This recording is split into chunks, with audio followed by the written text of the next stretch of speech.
Ito yung sorghum field na itinanim solely for silage production. So if you would notice, mas dikit-dikit yung puno sapagkat ang intention nito ay i-harvest ito at 75 to 80 days old para gawing pampakain sa baka. And we will not wait anymore na magkaroon pa siya ng mature grains. At 75 to 80 days old, malagatas pa yung bunga niya. Tulad nito. Ito yung isang area pa. Malagatas yung bunga. Siguro in 2 weeks time, we will start harvesting this for silage. Hindi pa buo yung grains.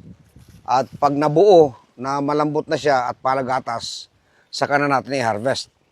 So we are trying to explore this new area of sorghum farming. Kasi nakita ko na importante ito for our livestock program. Sapagkat ang isang pinakamalaking problema ng ating livestock program ever since, baka, kalabaw, kambing, tupa, yung pagkain. Bigay tayo ng bigay ng mga hayop sa ating mga farmers without even teaching them how to prepare feeds or silage. And that resulted in massive failure of our livestock program. And nobody can deny that. Nobody can argue with me. Because even yung mga stock farms ng ating gobyerno sa Department of Agriculture, yan ang problema nila, pagkain.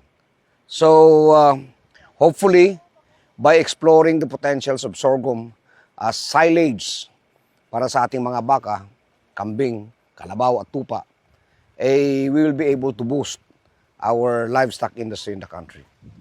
All it needs is konting common sense.